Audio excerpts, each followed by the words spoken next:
Welcome to our channel columns collection. آج کی اس video میں ہم رؤف کلاسرا صاحب کا جو کالم آپ کے سامنے پیش کریں گے اس کا عنوان ہے خان صاحب کو داد دیں۔ وقت بھی کیا کیا ستم کرتا ہے۔ ایک سال پہلے تک عمران خان اس ملک کے وزیر اعظم تھے۔ جنرل فیض تگڑے DGISI کے عمران خان نے انہیں برقرار رکھنے کے لیے اس وقت کی فوجی قیادت سے ٹکر لے لی تھی جو آخرکار عمران خان کی وزیر اعظم ہاؤس سے تحریک عدم اعتماد کے ذریعے نکلنے پر ختم ہوئی۔ فواد چودھری کہہ چکے ہیں کہ اگر ہمارے فوج کے ساتھ معاملات خراب نہ ہوتے تو ہم اقتدار میں ہوتے۔ یہ وہی بات ہے جو کبھی پرویز مشرف نے کی تھی کہ اگر نواز شریف انہیں برطرف نہ کرتے تو وہ وزیر اعظم رہتے۔ عمران خان دور کے ایک بزرگ وزیر داخلہ نے بھی ایک انٹرویو میں کہا تھا کہ اگر نواز شریف کا فوج سے ایشو نہ ہوتا تو انہیں 2018 کے الیکشن میں ہرانا مشکل ہو جاتا۔ بے نظیر بھٹو کو بھی 1990 میں اس وقت کے army chief general Aslam Beg اور سابق DGISI جنرل حمید گل سے ایشوز کی بنیاد پر گھر جانا پڑا تھا۔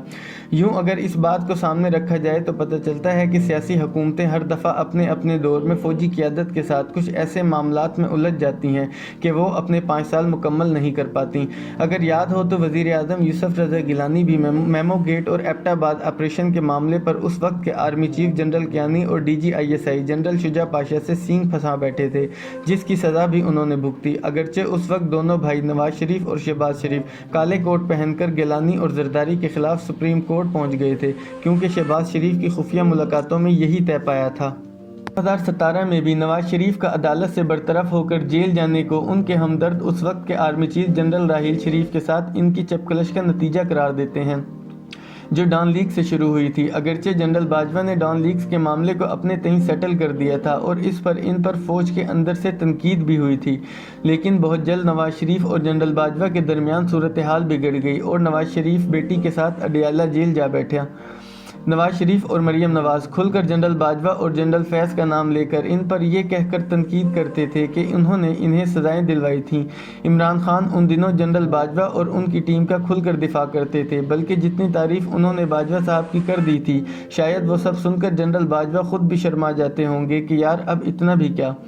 لیکن بدلتے وقت کے ساتھ اب عمران خان بھی وہیں جا کھڑے ہوئے ہیں جہاں ان سے پہلے بھٹو، محمد خان جنیجو، بے نظیر بھٹو، نواز شریف اور یوسف رضا گیلانی کھڑے تھے۔ ان وزرائے اعظم کے general Ziad, general Aslam Beg, general Pervez Musharraf, general Kayani, general Raheel اور جنرل باجوہ تک سب سے سیریس ایشوز ہوئے جو ان کی حکومتوں کی برطرفی پر ختم ہوئے۔ اگر مجھ سے پوچھیں تو عمران خان کا سابق اور سرونگ اہم فوجی افسران سے میل ملاپ کا تجربہ اپوزیشن میں رہ کر سب سے زیادہ تھا۔ پاکستانی تاریخ میں شاید ہی ایسا کوئی سیاستدان ہوگا جو 22 برس تک اپوزیشن میں رہا اور اس کی گرومنگ اور گروتھ پر کم از کم 4 سابق DGISI نے کام کیا ہو اور انہیں سپورٹ دی ہو۔ جنرل حمید گل، جنرل شجاع پاشا سے لے کر جنرل ظہیر الاسلام اور جنرل فیض حمید تک سب نے انہیں پاکستان کا بڑا لیڈر بنانے کے لیے کام کیا۔ اس بات کو کبھی چھپایا بھی نہیں گیا کہ یہ چاروں سابق DGISI دل و جان سے چاہتے تھے کہ اس ملک میں زرداری اور شریف خاندان کی اقتدار اور سیاست پر جاری طویل اجارہ داری ختم کی جائے اور ایک تیسرا آپشن یا تیسری پارٹی کھڑی کی جائے جو ان کو چیلنج کرے اور ان کے مقابلے پر لیڈرشپ کا گیپ فل کرے۔ یہی سوچ تھی جس کا فائدہ عمران خان کو ہوا اور اعلیٰ عہدوں پر بیٹھے ان سب افسران نے خان صاحب کی کھل کر حمایت کی۔ اور تو اور موجودہ وزیر اعلیٰ پنجاب چودھری پرویز الہی نے خود ایک TV انٹرویو میں انکشاف کیا تھا کہ اس وقت کے DGISI جنرل پاشا ان کی پارٹی کے بندے توڑ کر عمران خان کے حوالے کر رہے تھے، جس کی شکایت انہوں نے آرمی چیف جنرل کیانی سے کی، جس پر ان کی ملاقات جنرل پاشا سے کرائی گئی کہ وہ ان کی شکایتیں دور کریں۔ وہ بقول چودھری پرویز الہی ان کی شکایتیں کیا دور کرتے، الٹا انہوں نے چودھری صاحب کو مشورہ دیا کہ وہ عمران خان سے ملاقات کریں۔ اور پھر عمران خان کی قسمت اس وقت کھلی جب جنرل باجوہ نے جوانی کے دور کے پسندیدہ کرکٹر عمران خان کے سر پر دست شفقت رکھا اور انہیں وزیر اعظم کی کرسی تک لے گئے۔ اگر دیکھا جائے تو باجوہ صاحب سے بھی وہی غلطی ہوئی جو کبھی جنرل اسلم بیگ سے ہوئی تھی کہ انہوں نے سمجھا کہ نواز شریف کی طرح عمران خان ابھی ناسمجھ ہے۔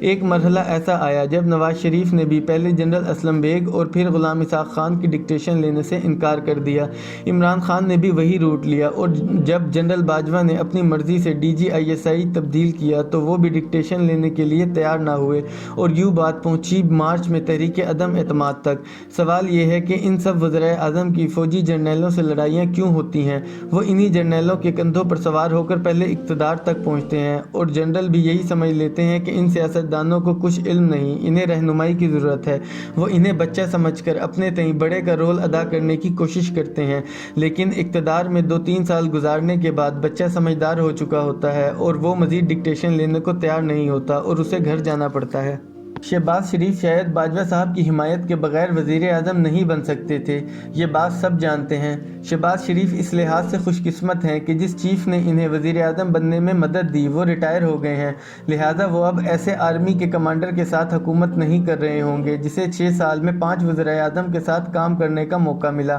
یا دوسرے لفظوں میں 5 وزراء اعظم نے ایک آرمی چیف کے ساتھ کام کیا۔ جنرل باجوہ کا یہ پاکستانی تاریخ میں ریکارڈ رہے گا کہ انہوں نے 6 سال میں 5 وزراء اعظم کا دور دیکھا، یعنی اوسطاً ایک وزیر اعظم 1.25 سال ہی رہا۔ اس کی وجوہات کیا تھیں اسے تاریخ یا عوام پر چھوڑ دیتے ہیں۔ پاکستانی سیاستدان کمزور ہیں، اس لیے یہ سب فوج کی طرف دیکھتے ہیں۔ عمران خان نے پہلے جنرل باجوہ سے توقع باندھ لی تھی، جن پر وہ پچھلے 6 ماہ یہ الزام لگاتے رہے کہ انہوں نے ان کی حکومت سازش سے گرائی، کہ اب وہ نومبر میں 6 ماہ اپنی مدت ملازمت میں توسیع کرا کے نئے الیکشن کرائیں جس کو جیت کر وہ وزیر اعظم بن جائیں۔ اب اس سے ملتی جلتی توقع عمران خان نے نئے army chief general Asim Munir سے بھی باندھ لی ہے کہ وہ نئے الیکشن کرانے کے لیے اس وزیر اعظم شہباز شریف پر دباؤ ڈالیں جس نے انہیں تازہ آرمی چیف لگایا ہے، اور اس کی جگہ اس عمران خان کو وزیر اعظم بنوائیں جس نے انہیں DGISI کے عہدے سے اس لیے ہٹا دیا تھا کہ انہوں نے خان کو ان کی فیملی کے مشکوک معاملات پر احتیاط برتنے کا مشورہ دیا تھا۔ ہمارے پیارے خان صاحب کی یہ خواہش پوری ہو یا نہ ہو، لیکن کم از کم ان کو اس بات کی داد تو دیں کہ انہوں نے جنرل عاصم منیر سے کیسی توقع باندھی ہے۔